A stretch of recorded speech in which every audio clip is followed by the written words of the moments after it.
Hi everyone, from near and far, even though there is no near and no far. All is one. Ekayana, the one vehicle that's taught in the Lotus Sutra, Avatamsaka Sutra, and other related sutras. Even though we break up the Buddhism into many different schools of Buddhism, the Buddha taught three vehicles: the Theravada, sometimes known as the Hinayana, the lesser vehicle; Mahayana, the greater vehicle; and the Vajrayana. But also the three vehicles actually more specifically relate to the hearers of the Buddha. So what we know today as the Theravada school, then the solitary realizers, so what we call Pacceka Buddhas. They're not Buddhas yet, but they attain the level of wisdom, same level as Arahant, by themselves when there is no Buddha giving the teaching or given the teaching. And then the Bodhisattva path as well, the vehicle. But all of these are the same, really, the Buddha just gave different levels of teachings because we're all different. Sentient beings, some of them, they need this one, some that one, some the other one. And some beings can realize it just with the one vehicle, the Bodhisattva vehicle, you could say. Okay. I like to say Buddhayana, the way of the Buddha. It sort of covers all of the traditions. And of course, sometimes, the traditions, people within the traditions themselves can get offended. Sometimes if they say, this one is bigger than that one is higher than this one. We have to be careful that we don't discriminate in this way. We can use our ability to discriminate to work out right from wrong instead, not to do with the vehicles of the Buddhist teachings, but, maintaining good mind, relinquishing the bad mind, to put it very simply. I think you can understand what I mean. But yeah, Buddhayana, the way of the Buddha; Ekayana, the one vehicle; Mahayana, the great vehicle of the Bodhisattva; the Hinayana, the blessed vehicle, you could say, the solitary realizer vehicle. But also you can split them up into three again if you utilize Vajrayana. But Vajrayana comes under the title, or the heading, I should say, or the umbrella of the Mahayana. Just different techniques used. Lots of mantra, visualization, and so on. Too much to go into today. But I thought I'd start with a bit of an introduction today before we did the chanting. And we move on to the teaching number 48 in my book. And then I think we spend maybe 3 weeks, including today, on that. And I was going to do 4 weeks, and I've just cut it back about half an hour before class. I thought, you know what, we can do that in 3 weeks easy. And then we'll spend probably 2 weeks on the following teaching, to do with everything comes from the mind. We are what we think. Which is predominantly, the explanation is predominantly the teaching by the Buddha, we are what we think, in relation to the pure mind and the impure mind. And then an exhortation to practice, And then, of course, we have the last teaching in the book, which relates to the teaching of emptiness. And I've already taught you from this before. Some lyrics from my Dharma song, Everything, song on emptiness, inspired by the Vajracchedika Sutra, or Mahaprajna Paramita Vajracchedika Sutra, the diamond cutter perfection of wisdom scripture, also known in short as the Diamond Sutra. Okay, so we'll do that. And then it's the time for a break. I've thought about the dates. I haven't actually spoken to Leanne yet, or Leisha, but I think we take off the 28th and we take off the 4th. Because the 4th, it comes pretty close to the new year. So I figure you've probably got some things to do. Family, I don't know, maybe the weather's hot in Australia, you go to the beach, maybe it's cold in Europe and Britain and surrounds. And so maybe you stay in bed longer. And okay, just like that, really. Okay, so I hope everybody is doing very well today. I know that there's quite a lot of you watch the video later, as it doesn't suit you at the time in your country when we do it live, but from some Asian countries such as India and Vietnam and Thailand and so on. And so I hope that when you listen to these teachings, when you see these teachings, these videos, I hope that the English is clear for you to understand, because of course English is not your first language. And so you can let me know in Messenger if that's the case, as some of you do. So you get more clarification, more elaboration on occasions as well on certain teachings. Because language, language is something that we can use, it's not the be all and end all, it's the sort of language we utilize. You could say the words, the expressions, the phrases, the expressions, the teachings of the Buddha in this case is the finger pointing to the moon. It's not the moon, but we need these words, we need these concepts and so on to be able to turn our mind to the Dharma and then develop this great compassion and realize the supreme wisdom. Okay, so we need these words at the moment, but the words aren't everything. In fact, words cause a lot of trouble in the world, don't they? People's opinions, closed-mindedness, and then it leads to some words. Other people with sort of closed-mindedness take offense to it, then they have an opposition, and blah, blah, blah, blah, blah. And with in this modern world, modern times, of course, these words fly across the world very quickly through the so-called, it's only so-called, social media, the internet. And we have to be very careful with that, because sometimes, as you know, people don't understand what we say. Even if it's a good intention, people don't understand, and then it can lead to some discord, some argument or whatever. And of course, if you're not in each other's presence, or even same language even, then you can't clarify that if there are misunderstandings. So straight away, boof.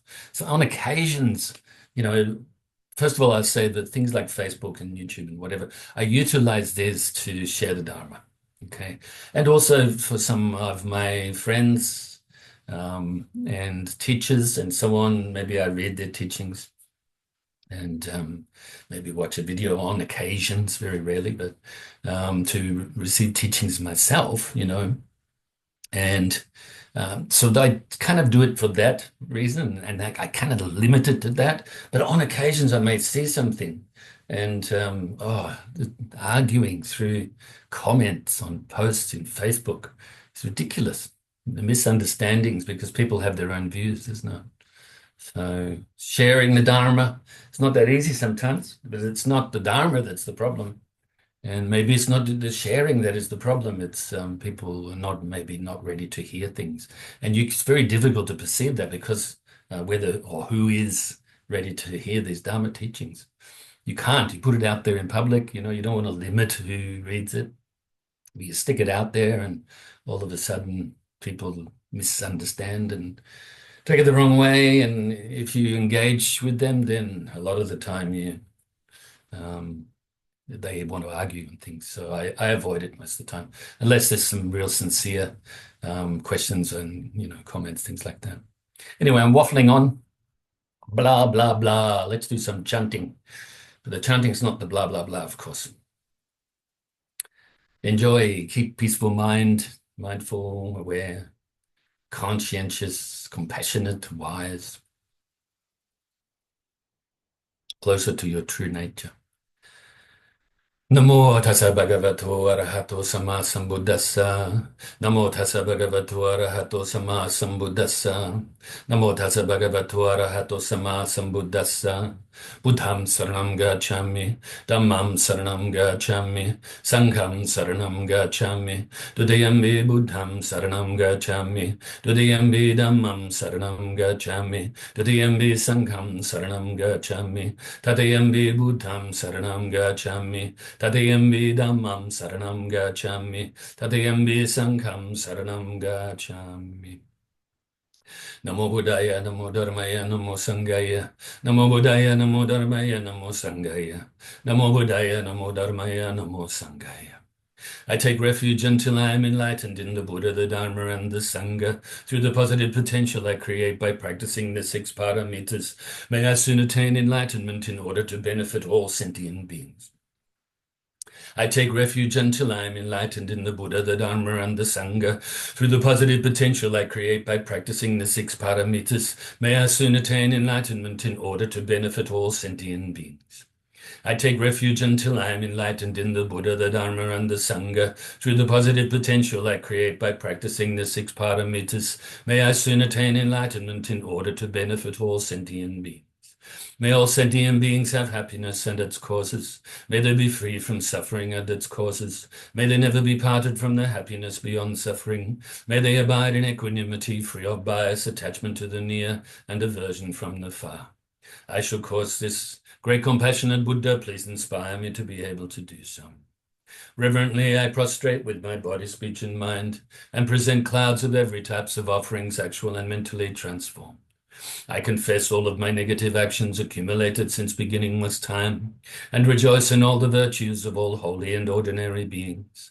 Please remain until cyclic existence ends, and turn the wheel of Dharma for all sentient beings.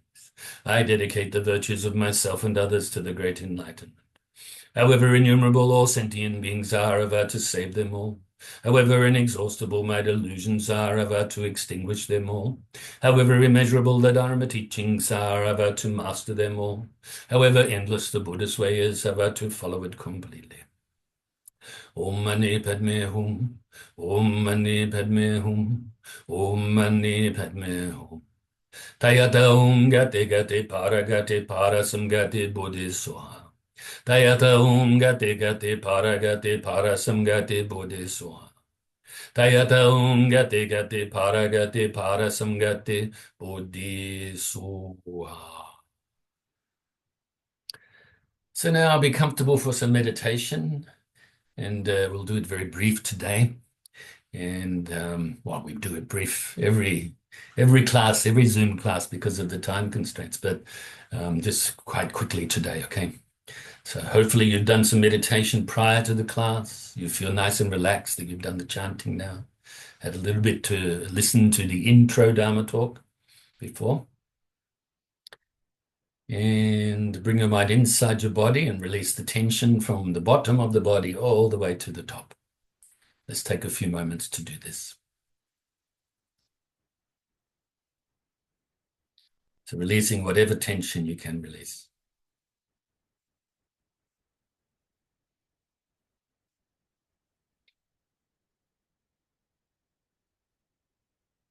After you've done this, bring your attention to the tip of your nose and focus on the feeling of the breath as you breathe in your nose all the way into your lungs and back out your nose again.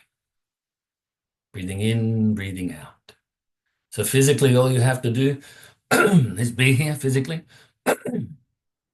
and breathe. Mentally, all you have to do is keep your mind on your breath or feeling of the breath. When it wanders away or becomes dull, then you replace it back on the breath. Quite uncomplicated. Quite simple. Breathing in, breathing out.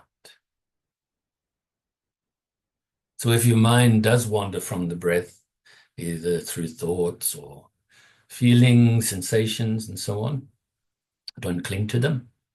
Don't grasp at them. Don't try to force them away either or deny them, but simply and naturally let them go and replace your mind back onto your breath. If your mind becomes dull or sleepy, then replace it back onto the breath more brightly. And you can also add the extra technique of counting the breaths. 1 in, 1 out is 1, and so on. But don't count past 10, because we want the feeling of the breath to be the focus, not the counting. But if you actually get distracted on the way to 10, go back to 1 at that time. So let's practice like this for a little bit in silence.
So now we can feel pleased for engaging in the breath meditation practice and switch techniques now to the loving kindness meditation, the metta bhavana.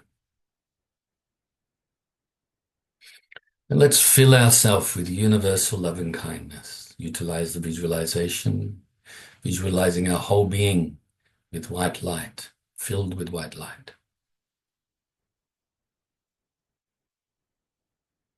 And have the feeling of friendship, appreciation, acceptance, respect, loving kindness, compassion, and so on.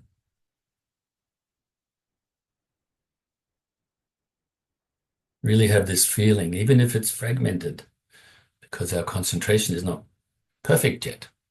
That's fine.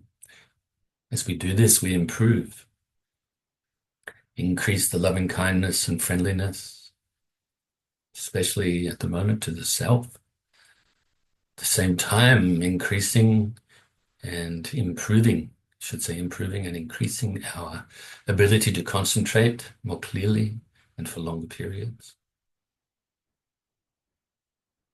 Fill yourself with so much loving kindness that it now overflows and radiates outwards to initially your loved ones, family and friends, filling them with the white light too. And also to strangers, those people that you may know only a little, not at all, are indifferent towards. And also to those that you may have an aversion towards, may regard as enemies. May all of these people have happiness, be free from suffering, and be peaceful. And now include all sentient beings around your immediate area, not just the human beings now. The beings that live in the waters, fly through the air, live on the land, and even under the land. Born from wombs, eggs, moisture, or through transformation. Whether you know about them or not, whether you can see them or not. Radiate this universal loving kindness towards them, utilizing the visualization technique, filling them with the universal loving kindness, white light. Now let's gather the momentum to increase the loving kindness out further and further distance-wise.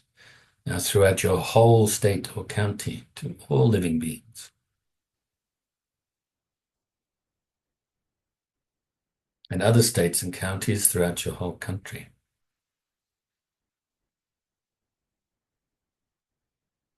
And all of the countries throughout the world, initially those you're familiar with and have an affinity towards. Maybe you've been there or just have some nice feelings towards, read about them, seen them on videos and so on.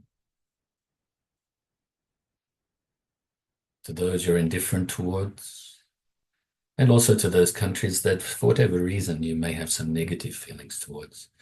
So your loving kindness pervades throughout all of these countries, and also have your loving kindness pervade throughout all of the oceans, which host most of the life on this planet. I don't think us people think like that very much, realize. Maybe we realize it if we think about it just briefly, but we don't think about it normally, that all of these oceans are hosts to so much life, infinite living beings. Ones that we know about and many that we don't know about.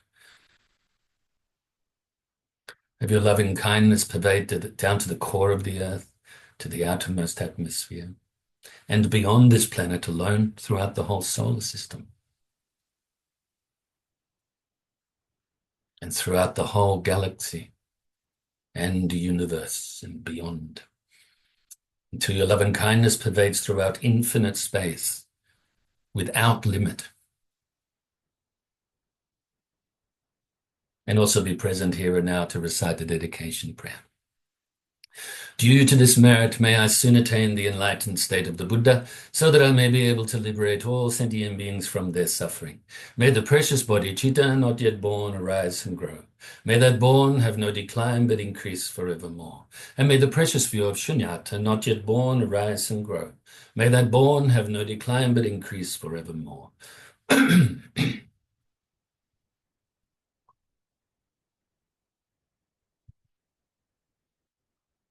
So, I'll read to you from the book, even though I've read you this one already. So, number 48, every day is a lovely day. Every moment is a lovely moment. It depends on your attitude. So, I know that we go through difficulties in life, so some days may not seem like a good day, for obvious reasons. And it's valid too. But you can make it a lovely day. You can make it a meaningful day. You can make it a day that is worthy of rejoicing, And so practicing the Dharma, for instance, which is mentioned in the previous quote, sort of perfect day, a wonderful day to benefit living beings. And so we can do this. And once again, it does depend on our attitude. So often, even if we are living in such good conditions, most of the time, we get complacent so much of the time. You feel relaxed, you feel calm, you feel all happy and got what you want, and didn't get what you didn't want, and so on. And then you get complacent, you don't practice, And so therefore, that's not really what I'm meaning here by a lovely day. Yes, that's lovely in the sense that you're experiencing the results of good karma, good conditions, maybe meditation practice, things like that. But to make it a real lovely day, you need to be practicing here and now. That doesn't mean you don't enjoy these things that are, the good conditions that you may have and the bad conditions that you may have avoided, So that depends on attitude, Our attitude can be many different we can utilize lots of words and concepts and things, can't we?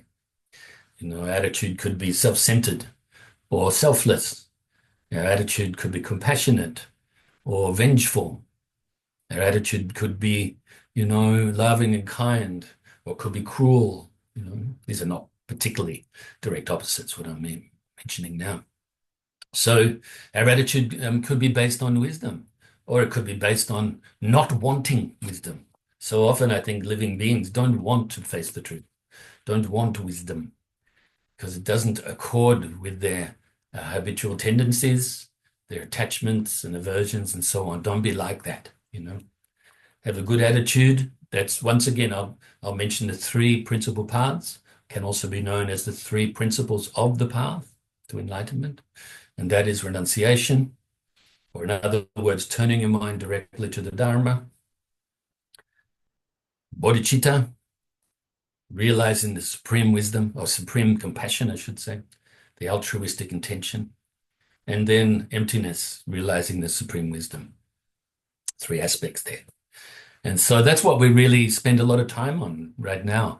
And when we got to the previous teaching, which I won't read to you because I read it many times over the few months actually, or maybe more. I realized we need to go through this. Mentions the three principal paths. Yes, okay, let's have a look at this. Contemplate precious human life. Contemplate its law of impermanence. Contemplate the law of karma. Contemplate the unsatisfactory nature of cyclic existence. We also contemplated the interdependent origination, the 12 links, and then went on to learn about how to let go of negativities, as well.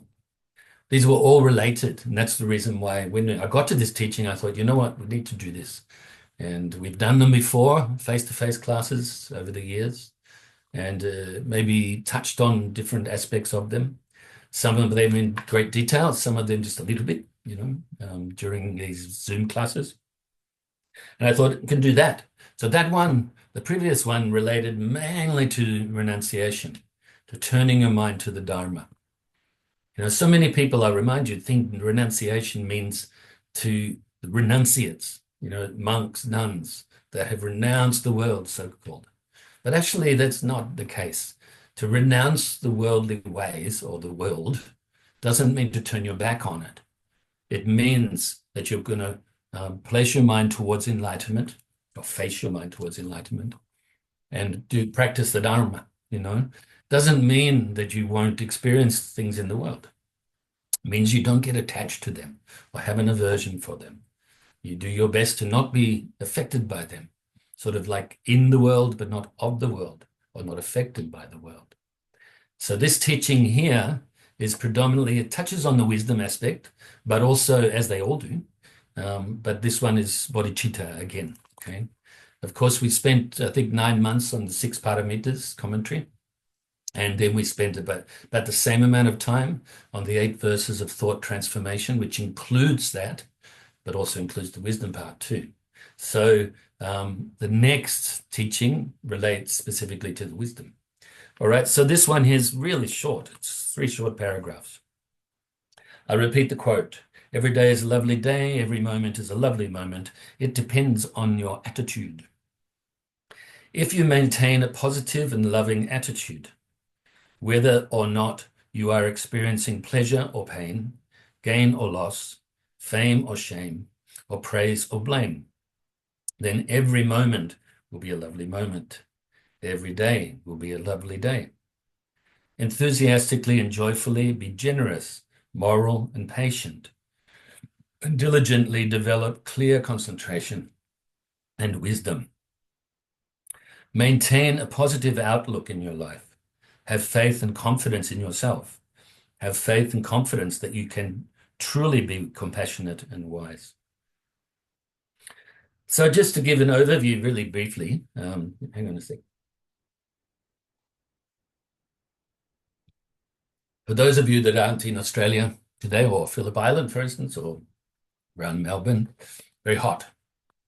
It's been hot. I think Phillip Island, the surf beach where we're at, I think the top was 33 plus. And I think maybe Melbourne was in suburbs 35 plus. But I just went out the back before the class and the winds changed. Excuse me again. So we do have a slight cool change. I think it went down to about 25 here. And so yeah, very hot today. Summertime just around the corner. I actually went for a long walk yesterday. Even though it was still hot, it was about 30 yesterday as well. But I thought, you know what, I'll probably just go for a little short walk after class on Saturday because of the heat. And so excuse me if I'm having lots of water. So first of all, if you maintain a positive and loving attitude, what is positive? You can normally look at it as say positive is the opposite of negative, but that's not really what I'm talking about. You can say, oh, half full cup rather than half empty cup. But actually, really, maybe positive beyond positive and negative, I'm trying to point towards, okay? Keep an open mind, Try not to be affected too much by, having aversion to things you don't like, attachment to things you like. Try not to be affected, pulled around, especially by negativities like the previous classes were about. But also things that you're attached to. Try not to be pulled around by them. Always trying to satisfy the senses and so on. Always trying to prop up the ego. So open mind, not just positive and, opposite of negative. Loving attitude. We're talking here about both the loving kindness as well as compassion. But you could also include mudita, which is the empathetic joy, based on equanimity, upekkha. Okay, so the 4 immeasurables as well. So that's kind of covered within that. So you could say, once again, bodhicitta, the relative bodhicitta, also known as conventional bodhicitta. Whether or not you are experiencing pleasure or pain, gain or loss, fame or shame, praise or blame, these are the 8 worldly winds, or 8 worldly concerns, also known as the 4 pairs, mentioned many times throughout the commentaries. most recently, through some of these commentaries and these contemplations, utilizing this book, which was initiated by questions and answers that came in the previous year while we were doing the commentary on the 8 verses of thought transformation. And also these are mentioned in the first part of the 8th verse of the 8 verses of thought transformation. Of course, the second part of that verse relates specifically to the wisdom, to the emptiness of self, whereas the, you could say first 7, or 7.5 if you like, relate to the relative bodhicitta, or great compassion. The first part of that 8th verse says, without these practices being defiled by the stains of the 8 worldly concerns, by perceiving all phenomena as illusory, I will practice without grasping to release all beings from the bondage of the disturbing unsubdued mind and karma. So the first part, short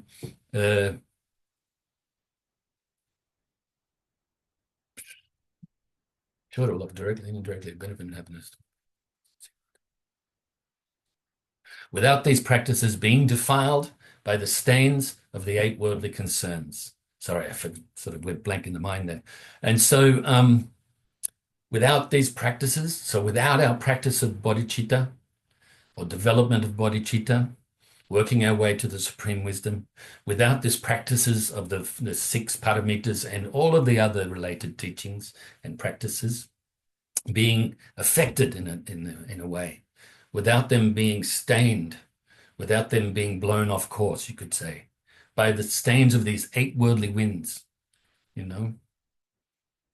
So not thinking of gaining something, not thinking of losing something, not thinking of having pleasure, attachment, not trying to avoid, have an aversion for displeasure or pain, not trying to be famous or avoid being blamed or infamous, not trying to be praised, not always wanting to be praised, shamed, blamed, and so on, okay? And trying to avoid those. So rather than basing our practice on the ego and trying to gratify and satisfy the ego, let's work to undo the negativities, to purify the negative karma, to undo these knots, these mental afflictions, both on the gross level as well as working down to the more subtle levels, to purify and to purify the mind. So I'll repeat that. If you maintain a positive and loving attitude, whether or not you are experiencing pleasure or pain, gain or loss, fame or shame, or praise or blame, then every moment will be a lovely moment. Every day will be a lovely day. I'll go back to that in a second. Enthusiastically and joyfully be generous, moral, and patient, and diligently develop clear concentration and wisdom. These are the 6 paramitas put in brief, okay? In verse form here, you could say. So enthusiastically, we're already mentioning the effort there with enthusiasm, and joyfully, the same. Be generous, so the first paramita. Moral, second one. Patient, the third one. And diligently, now marrying the word diligent with enthusiasm and joy. That's number 4. Develop clear concentration, number 5. And wisdom, number 6. Okay. And maintain a positive outlook in your life. Have, once again, going back to that positive, that open-mindedness, the sort of willingness to learn and become better, improve, and so on. Maintain a positive outlook in your life. Have faith and confidence in yourself. So we'll talk about, maybe in 2 weeks, faith and confidence as the opposites and antidotes to self-doubt and uncertainties in relation to yourself, the Dharma, the teacher, and so on. Have faith and confidence that you can truly be compassionate and wise. Okay, so that's once again talking about the bodhicitta and the wisdom of emptiness. And so going back to these, how long have I got here? Maybe 2 minutes. Going back to these 8 worldly winds again, so pleasure and pain. We're so often chasing after pleasure, and trying to avoid pain. Sometimes people can be the opposite of that. Maybe people are down on themselves or something, whatever that may be. Maybe they're really pushing away anything like causing pleasure. Maybe I don't know, taking pleasure in pain, or maybe they find pleasure painful, and so on. Okay, so this confusion. The human mind is very complicated. But I'd say we can understand this. We are looking for pleasure. We are looking for things we find satisfying. And we're trying to avoid the things that are not satisfying, but also the pain or displeasure. We are so often run by trying to be famous, well known for doing good things even, not shamed, not put down about things, bad things, or even if it's good things. So often we want to be praised rather than blamed for our actions, our words, and so on. And so on, we want to gain things, really not lose things. But vice versa. If something is not so good for us, then we want to lose it. We don't want to gain it, and so on. All right, so I think we're finishing now. I rejoice in your goodness as always. Take care of your mind and your body.